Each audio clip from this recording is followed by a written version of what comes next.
పడుతుంది. అమావాస్య రోజు తప్పకుండా చేయాల్సిన పరిహారం. సమయం: అమావాస్య సాయంత్రం. ఇంటి బయట ఒక చిన్న రాగి లేదా ఇత్తడి చెంబు తీసుకోండి. శుభ్రమైన నీటితో నింపండి. ఇంటి బయట నైరుతి మూలలో ఉంచండి.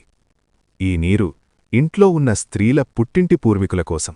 ఇంటి లోపల మరో చెంబులో నీరు నింపండి. ఇంట్లో తాగునీరు ఉంచే ప్రదేశంలో పెట్టండి. ఈ నీరు మీ ఇంటి సొంత పూర్వీకుల కోసం. మంత్రాల అవసరం లేదు, ఖర్చు అవసరం లేదు, భక్తిభావం చాలు. ఫలితం: అదే అమావాస్య నుంచే కష్టాలు తగ్గడం మొదలవుతాయి. ప్రతి అమావాస్యకు అడ్డంకులు ఒక్కొక్కటిలా తొలగిపోతాయి. 12 అమావాస్యలు పూర్తయ్యేలోపు ఇంట్లో శాంతి, ధనం, స్థిరత్వం వస్తాయి. గమనించండి, పూర్వీకులు సంతోషిస్తే దరిద్రం నిలబడదు, అశాంతి ఉండదు, ఇల్లు వెలుగుతుంది.